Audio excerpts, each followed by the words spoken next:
நம்மோட வாழ்ந்துட்டு இருக்கிற ஒரு தீர்க்கதரிசி ஐயா பொதுவுடைமூர்த்தி அவர்களின் அந்த அற்புத நிகழ்வு புத்தகத்தில் படிக்கும்போது இந்த விஷயம் என் கண்ணில் பட்டது.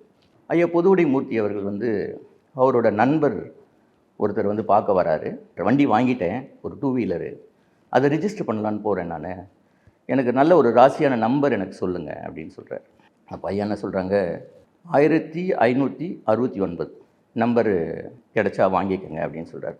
உடனே அவர் நண்பர் என்ன சொல்கிறாரு, அது கிடைக்குமா?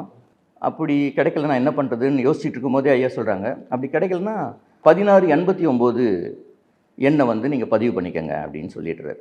அதுலேயும் ஐயா என்ன சொல்கிறாங்க அப்படின்னு பார்த்தீங்கன்னா, அவர் பார்க்கும்போது, கவலைப்படாதியா 1569 வீட்டுக்கு வந்துடும் அப்படின்னு ஒரு வார்த்தையை சொல்லி அனுப்புகிறார். அந்த ஆர்டிஓ ஆஃபீஸ்க்கு போகிறாரு. அங்கே போயிட்டு கேட்குறாரு, என்னங்க நம்பர் எனக்கு இந்த நம்பர் வேணும் 1569, அதாவது 1600 இந்த எண் போயின்னு இருக்குதுன்றாங்க.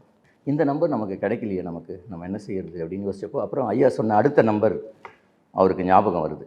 அந்த நம்பரை பதிவு பண்ணிடுறாரு. அந்த எண் உள்ள வண்டியை அவர் எடுத்துக்கிட்டு ஐயாவை பார்க்கறதுக்கு அவரோட நண்பர் விஜய் மேலே போகிறார். மேலே போய்ட்டு ஐயாவை பார்த்துட்டு, வண்டியெலாம் வாங்கிட்டேன், வண்டி பூஜையெல்லாம் போட்டாச்சு, நீங்கள் தான் வண்டியை பார்க்கணும் அப்படின்னு சொல்லிட்டு வர்றாரு.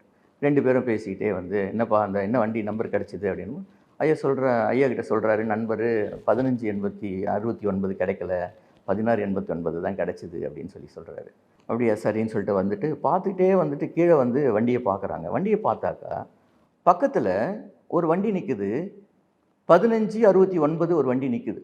ஒரே ஆச்சரியம், இவர் 1689 தானே வண்டியை ரிஜிஸ்டர் பண்ணி எடுத்துன்னு வந்துருக்கிறாரு, பக்கத்தில் எப்படி 1569 நிற்குது அப்படின்னு சொல்லிட்டு ரொம்ப ஆச்சரியப்பட்டு 2 பேரும் பேசிகிட்டே இருக்கும்போது ஐயாவுடைய மாமனார் வராரு. வண்டி தானே, எந்த தான் பாது, இன்றைக்கி தான் பூஜை போட்டு எடுத்துன்னு வந்தேன்றாரு. அங்கே என்ன ஒரு ஆச்சரியம்னா, ஐயா சொல்லி அனுப்பின ஒரு வார்த்தை என்னென்னா, 1569 வீட்டுக்கு வந்துடுமியான்னு சொன்னார் இல்லைங்களா, அது எவ்வளோ அழகாக அங்கே பளிச்சிருக்கு. அந்த வார்த்தைக்குள்ள மதிப்பு, அந்த வார்த்தைக்குள்ள அந்த அனுகிரகம் எங்கேருந்து வந்தது ஐயாவுக்கு அப்படின்றத நான் அந்த புத்தகத்தில் படித்து பார்த்தப்போ ரொம்பவே பிரமிச்சு போயிட்டேன்.